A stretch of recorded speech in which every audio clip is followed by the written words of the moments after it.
तळ्याकाठचं गवत तळ्याशी सलगीनं वागतं, कारण त्या गवताला जगण्यासाठी तळ्यातलं पाणी लागतं। नेमकी हीच म्हण आता राजकारणातल्या समाजकारणातल्या सगळ्यांसाठी उपयोगी पडते आहेत का? आज सगळेच सत्तेसोबत आकृष्ट होत आहेत का? आज सगळ्यांना सत्तेसोबत मैत्री करायची आहे का? भाजपचे आमदार प्रसाद लाड जरांगे पाटलाच्या सेवेत कसे काय? अगोदर जे एकनाथ शिंदे यांना समजलं ते आता शरद पवारांना समजतंय आणि पाठोपाठ ते जरांगे पाटलांना देखील चांगलंच समजलेलं आहे। जरांगे पाटलांचे चिरंजीव लीलावती हॉस्पिटलला दाखल झाल्यानंतर अख्खं भाजपाचं मंत्रिमंडळ हॉस्पिटलला भेटी देत आहे। ह्याच्या पाठीमागच्या कथा काय आहेत? जरांगे पाटील भाजपशी जवळीक साधतायत। मित्रहो नमस्कार, विषय जरा वेगळा आहे। मराठा आरक्षण योद्धे मनोज जरांगे पाटील भाजपशी हल्ली जवळीक साधत आहेत का? वातावरण एकदम शांत आहे, पाऊस पडतोय, सगळीकडे शांतता आहे। मनोज जरांगे पाटील देखील शांत आहेत। याच्या पाठीमागची कारणं कोणती आहेत ते आपण या व्हिडिओच्या माध्यमातून समजून घेऊयात। खरं तर मनोज जरांगे पाटलाचा हा विषय आज का निवडला? कारण मध्यंतरी लीलावती हॉस्पिटलमध्ये मनोज जरांगे पाटील यांचे चिरंजीव ॲडमिट होते आणि जवळजवळ भाजपातील डझनभर मंत्री लीलावती हॉस्पिटलला मनोज जरांगे पाटील यांची भेट घेत होते। ह्या भेटीमागे नेमकी रहस्य काय दडलेली आहेत त्याचा लेखाजोखा आज आपण या व्हिडिओच्या माध्यमातून समजून घेणार आहोत। मनोज जरांगे पाटील यांच्यावर नेहमीच टीका करणारे प्रसाद लाड असतील, आता सध्या राधाकृष्ण विखे पाटील असतील, हे दोन्हीही नेते किंवा भाजपचे अनेक आमदार सध्या मनोज जरांगे पाटील यांच्याशी जवळीक वाढवत आहेत। परिणामी मनोज जरांगे पाटील यांची देखील भाजपशी जवळीक वाढली आहे असं म्हटलं तरी काही वावगं ठरू नये।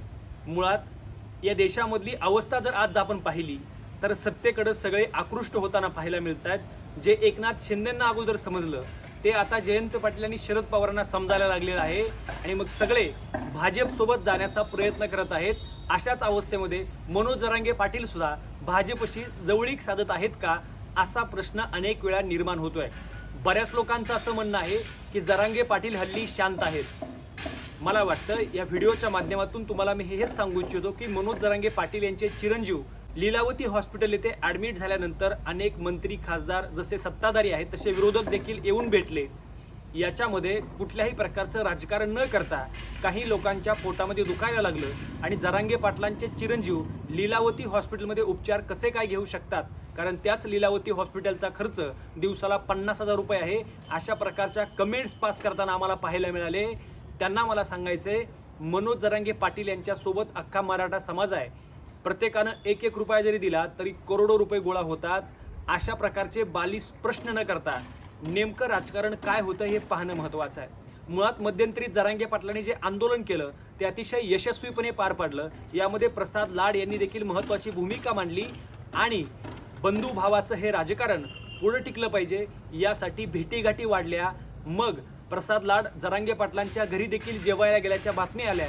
ह्या सगळ्यामध्ये भाजपशी जवळीक वाढते का हा मोठा प्रश्न आहे। तर असं अजिबात नाही, कारण मनोज जरांगे पाटील हे राजकारणी नाहीत, ते समाजकारणी आहेत। जे त्यांच्याकडे जातील त्यांचा पाहुणचार करणं जरांगे पाटलांचं कर्तव्य आहे। आज जास्तीत जास्त लोक जातात ते भाजपशी आणि त्यांचं असं म्हणणं असतं की आमचे नेते देवेंद्र फडणवीस यांच्याबद्दल तुम्ही बोलू नका। मला असं वाटतं की ज्या प्रकारे देवेंद्र फडणवीस यांनी मराठा समाजासाठी योगदान दिलेलं आहे, काम केलेलं आहे, ते निश्चित कार्य हे कौतुकास्पद आहे असं जरांगे पाटलांनी प्रसारमाध्यमांसोबत कबूल केलेलं आहे। हे सगळं होत असताना जे काम करतात त्या माणसांचं कौतुक केलं पाहिजे अशी भूमिका जरांगे पाटलांची आहे। याचा अर्थ जरांगे पाटील भाजपाशी जवळीक साधतायत असा होत नाही। उलट जी लोक कामं करतात त्यांना खऱ्या अर्थानं त्यांना प्रेरणा देऊन त्यांचं कौतुक करून त्यांच्याकडून अजून काम करून घेणं अशा प्रकारची प्रतिक्रिया जरांगे पाटलांनी दिलेली आहे। मित्रांनो, तुम्हाला काय वाटतं की मनोज जरांगे पाटील हे भाजपाशी जवळीक साधतायत? तुमच्या देखील प्रतिक्रिया कमेंटमध्ये अवश्य कळवा आणि या चॅनलवर जर आपण नवीन असाल तर अशाच प्रकारच्या व्हिडिओसाठी आमचा हा चॅनल नक्की सबस्क्राईब करा। धन्यवाद।